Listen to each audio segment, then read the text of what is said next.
So in this part, we're going to go through the 4 pages of the parameters LED. We simply toggle with this button. So the first one is green, second one is blue, the third one is purple, and the last one is red. So each of the 4 pages have its own parameters. We're going to go through each. So tape effects. When you power on Ribbons, its default mode allows you to edit the tape effects, which broadly refers to the different parameters abbreviated on the front panel. 4 knobs have unique controls across 4 pages. Each page is color-coded with a thematic icon. Tap the push button to access the controls you want to edit. One tap shows your current page, and multiple taps advance the page. The idea is to show the current page as a reminder if you haven't touched the pedal in a while, but to not interrupt flow if you are actively editing settings. So the first one is called Mix and Utility Controls and has this swirly symbol. The next one, the blue one, has this waves kind of symbol. It's called While and Flutter Controls. The third one has this again wave-like, and it's called Degradation Effects. And number 4 is Reverb Touch Modes.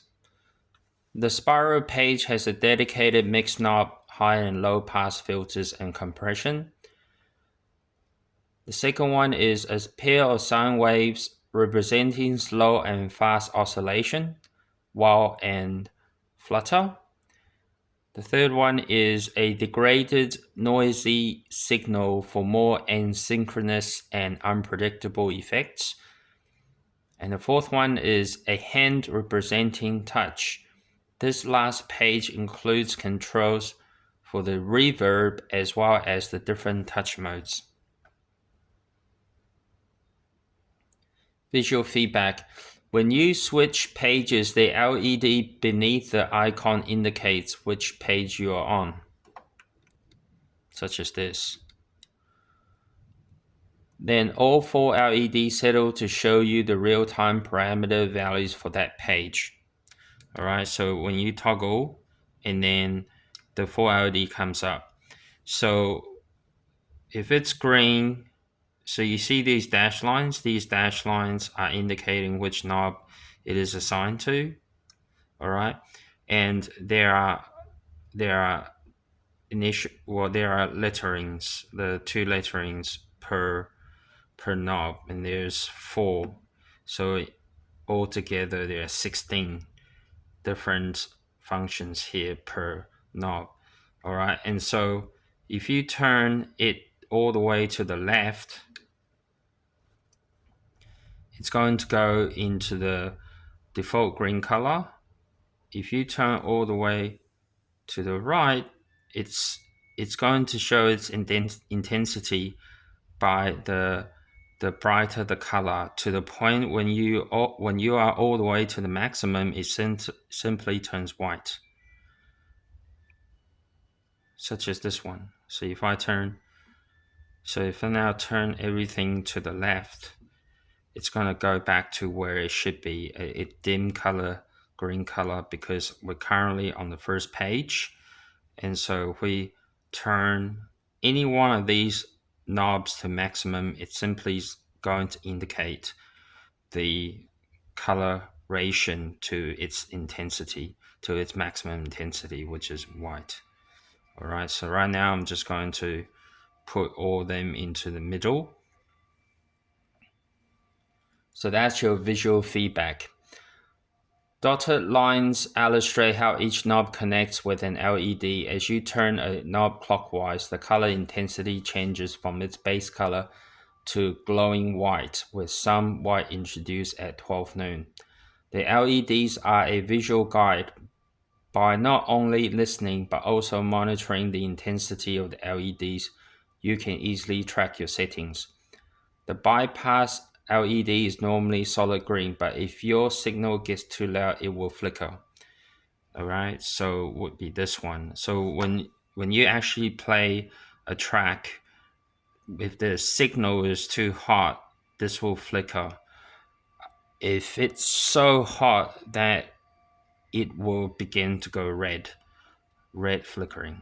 Okay, so when it says, so when it's still green and it flickers, that means when you are turning these knobs, it as you change the intensity of the particular parameter, sometimes the soundtrack is going to go quite loud, and that will flicker. Still green, not red. Okay, red is a different one.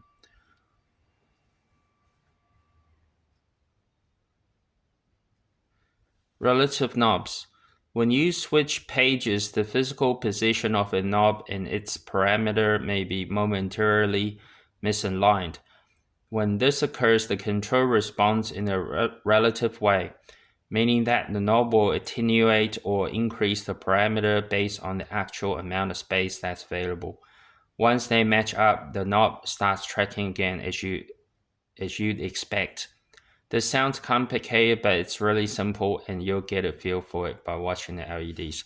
So what that means is, let's say I'm doing turning of the knobs in the first page, for example. Now, because when you are in different pages, it will then activate the knobs at a different parameter. And so as you are switching per page, the adjustment will need to be made in real time. And so what will happen is you will hear something, and then all of a sudden it then goes into the effect that is appropriate for that page. All right, so there is some sort of, if you want to call latency, some sort of latency where the parameters or the effects of that new page that you've entered into is now catching up, and then it will get into the appropriate effects for the the parameters you've set. Transparent settings. You don't lose your settings when jumping from one page to another. All of Ribbon's parameters work together, so dialing in your desired effect is a matter of adjusting knobs on each page. If you want to start over, since it remembers the settings per page, what you can do is just hold the push button for 3 seconds until the first LED lights up red. Okay, so if I do that, let me show you. There you go. All right, so now I have reset the whole thing. Then we're gonna tap touch, and so now it basically resets all the previous settings that we have. In this case, I have just loaded the initial preset, which resets all of the effects to a transparent state. This is a useful trick to get into the habit of.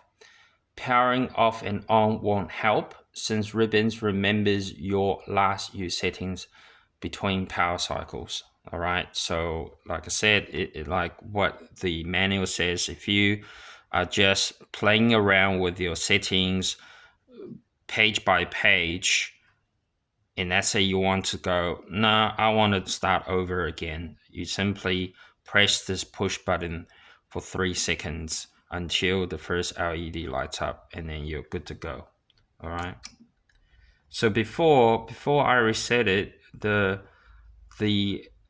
touch buttons was flickering, and now because I've reset it, the touch button doesn't light up until I have to activate it again. All right, so this is what you will expect in a sort of factory reset. Okay, so that remains the same. So let's read on.